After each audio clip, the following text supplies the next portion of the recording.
Word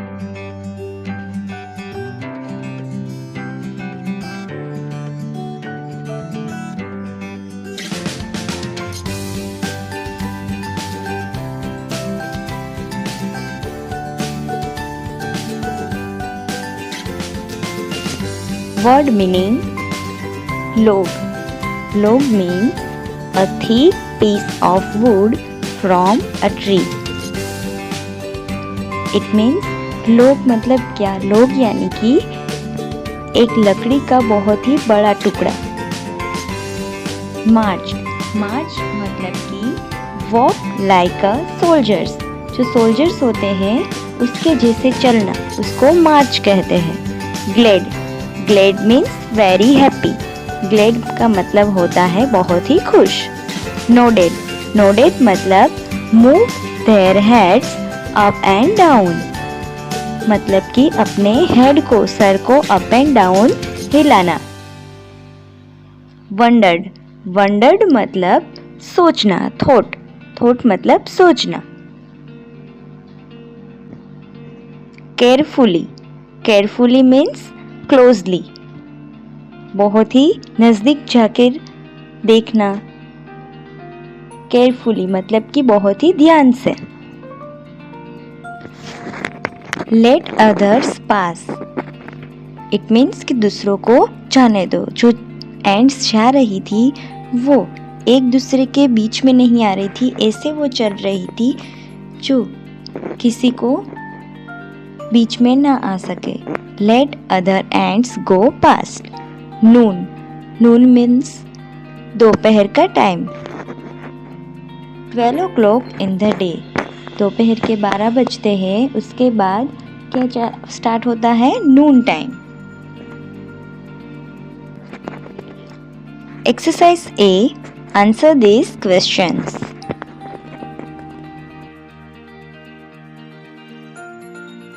Question answer and friends. What did Tony do after lunch every day? After lunch, lunch करने के बाद जो Tony है वो every day मतलब कि रोज क्या करता था? Answer is Tony played with his friends after lunch every day. Tony after lunch मतलब कि जो टोनी है वो लंच के बाद डेली अपने फ्रेंड के साथ खेलने जाता था. What did Tony play with in the garden? Tony garden में कौन सी चीज़ों के साथ खेलता था? Tony played with bundles of sticks, dry leaves and an old tin bucket in the garden. Tony garden में स्टिक के बंडल्स मतलब कि बहुत सारी छोटी छोटी जो स्टिक्स होती है उसके साथ ड्राई लीव्स मतलब सूखे पत्ते and an old tin bucket मतलब कि पुरानी जो टीन की बकेट है उसके साथ गार्डन में खेलता था. What did Tony see on the log? Log के ऊपर टोनी ने क्या देखा? Tony saw a line of shiny black ants marching up and down the log. Tony ने क्या देखा? एक लाइन देखी. किसकी? ब्लैक शाइनी एंट्स की जो मार्चिंग अप मतलब जैसे सोल्जर्स कैसे एक ही लाइन में चलते हैं, परेड करते हैं ना, वैसे ही ये जो एंट्स है वो भी एक ही लाइन में अप एंड डाउन जो लोग था उसके ऊपर और नीचे जा रही थी. Fourth, how were the ants carrying the big piece of food? जो एंट है वो बिग पीस जो बड़ा पीस है फूड का वो कैसे लेके जा रही थी? The ants were carrying big piece of food in their mouth. जो एंट्स है वो खाने के जो बड़े टुकड़े हैं उसको अपने माउथ में मुंह में लेकर जा रही थी. When did Tony finally say goodbye to the ants? Tony ने फाइनली कब गुड बाय कहा एंट्स को? Tony said good by two the ants at noon. जब नून टाइम मतलब कि दोपहर हो गई थी तब उसने गुड बाय कह दिया When he heard his mother calling, जब उसकी मम्मा उसको बुला रही थी ऐसा उसने सुना, तब उसने क्या कहा? Good bye and telling him that it was time for lunch. मतलब कि जब उसकी मम्मा ने टोनी को क्या कहा कि चलो अभी लंच टाइम हो गया है, तब टोनी ने क्या कह दिया एंड्स को? Good bye. 6th, What was the lesson he learned from the ants?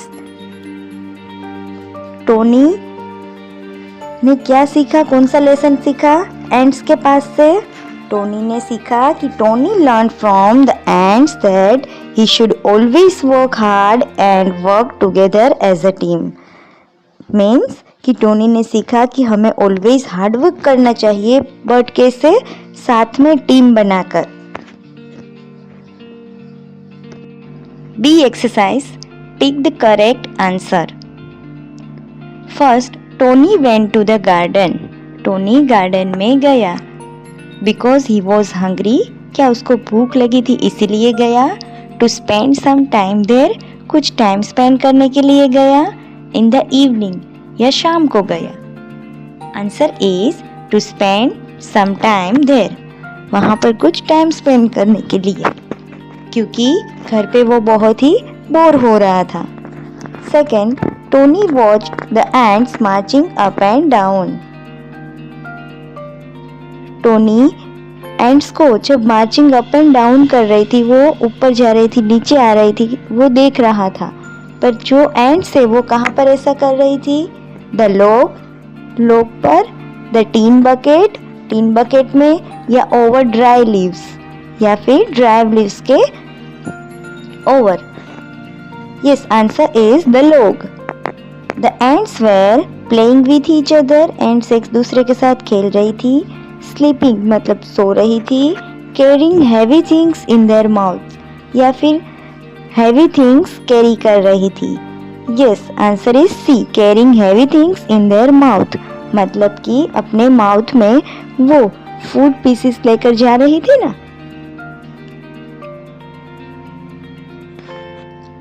Grammar activity, read these sentences. Tony played with a bundle of sticks and an old tin bucket. He saw an old broken log in a corner of the garden. C. A and N are used to show one person, place, animal or thing. Articles A और N कहाँ पर use होते हैं? अगर person, place, animal या चीज कोई भी एक ही हो तब। और ए कहाँ पर यूज करना है और एन कहाँ पर यूज करना है, वो हमें कैसे पता चलेगा? तो सबसे पहले हमें वोवेल्स और कॉन्सोनेंट के डिफरेंट पता होने चाहिए। वोवेल्स कौन से हैं? ए, ई, आई, ओ और यू, और बाकी जो सब है वो क्या है? कॉन्सोनेंट। तो जो भी स्पेलिंग की स्टार्टिंग में, बिगनिंग में अगर वोवेल्स है तो हम वहाँ पर एन लिखेंगे, और जहाँ पर वोवेल नहीं है वहाँ हम लिखेंगे ए। एग्जाम्पल्स देखते हैं। एन एप्पल, एप्पल की स्पेलिंग में जो ए है वो क्या है? वोवेल, इसलिए वहाँ पर एन आएगा। फिर एन एलिफेंट, एन अम्ब्रेला, तो ये सभी स्पेलिंग्स में जो बिगनिंग का लेटर है वो क्या है? वोवेल, इसीलिए वहाँ पर एन लिखेंगे। Next, a pen, a zebra, a house, ये सभी स्पेलिंग में जो बिगनिंग लेटर है वो है कॉन्सोनेंट, इसीलिए वहाँ पर ए आर्टिकल आएगा। Okay, exercise A, look at the clues, ask and answer this questions with your friends. Bracket में जो वर्ड दिए हैं उसका यूज करके हमें आंसर लिखना है। First question, what does Payal have for breakfast? Payal के पास ब्रेकफास्ट के लिए क्या है? Yes, egg. तो हम यहाँ पर लिखेंगे Payal has an egg for breakfast, क्योंकि एग का जो फर्स्ट लेटर है वो क्या है? वोवेल। इसीलिए वहाँ पर एन आएगा। What does Jaya have for breakfast? ये सैंडविच। तो जया के पास ब्रेकफास्ट में सैंडविच है और सैंडविच का जो फर्स्ट लेटर है वो क्या है? S, consonant. तो हम कहेंगे Jaya has a sandwich for breakfast. What does Ruhi have for breakfast? Ruhi के पास ब्रेकफास्ट में क्या है? So answer is orange. Orange का फर्स्ट लेटर क्या है? ओ। तो वहाँ पर हम एन करेंगे। Ruhi has an orange for breakfast.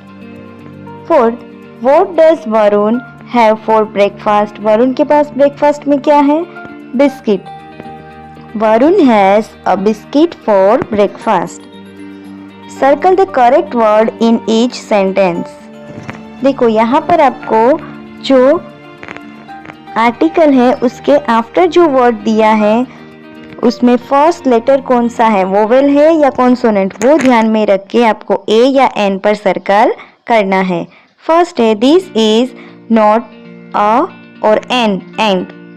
तो एंड का जो फर्स्ट लेटर है वो ए है, तो हम वहाँ एन के ऊपर सर्कल करेंगे। सेकेंड, आई हैव ए और एन कलरफुल पेंसिल। तो सी, कलरफुल पेंसिल में जो सी है वो क्या है? कॉन्सोनेंट। तो हम ए के ऊपर सर्कल करेंगे। इज दिस ए और एन एम्प्टी बोतल? तो एम्प्टी, एम्प्टी में जो फर्स्ट लेटर है वो क्या है? ई। तो हम वहां पर क्या करेंगे? एन के ऊपर सर्कल करेंगे। Next, do you have a और एन कैमरा? तो सी, कैमरा का जो फर्स्ट लेटर वो क्या है? सी है। तो वहां पर हम ए करेंगे, ए के ऊपर सर्कल। स्मृति इज ए और एन इंटेलिजेंट गर्ल। तो इंटेलिजेंट में आई है, वो क्या है? वोवेल। तो वहां पर हम एन के ऊपर सर्कल करेंगे। फिर सिक्स है ए और N owl can see in the dark. तो आउल जो है वो क्या है?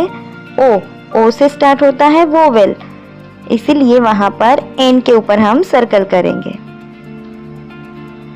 Next exercise, complete this sentences with the correct words from the box. देखो यहाँ पर हमें बॉक्स में से ढूंढकर करेक्ट वर्ड लिखना है। सी, लुक और वॉच, ये तीनों का मीनिंग होता है देखना। बट अगर हम सिंपल सेंटेंस में यूज करें तो वहां पर हम सी लिखेंगे।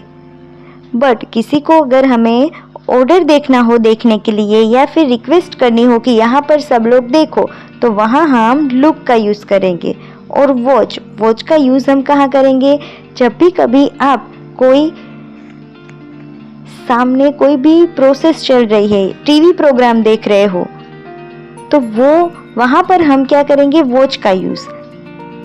Ranbir likes to sit on the beach and watch the waves. Second, can you blank my pencil anywhere? I can not find it. क्या आपने मेरी पेंसिल देखी है? सो वहाँ पर लिखेंगे C, can you see my pencil. Third one, children turn to page 32 and look at the colourful picture. देखो teacher ने यहाँ चिल्ड्रंस को क्या कहा? सभी बच्चों को कहा कि चलो सब लोग यहाँ देखो, पेज नंबर 32 देखो, ऐसा कहा ना, इसीलिए वहाँ पर ऑर्डर या रिक्वेस्ट की है, इसीलिए हम वहाँ लुक लिखेंगे। I can see a blue building from the roof. Fifth one, class please look at the black board. देखो टीचर ने फिर से स्टूडेंट्स को क्या कहा कि ब्लैक बोर्ड पर देखो, तो वहाँ यूज करेंगे look, look at the black board.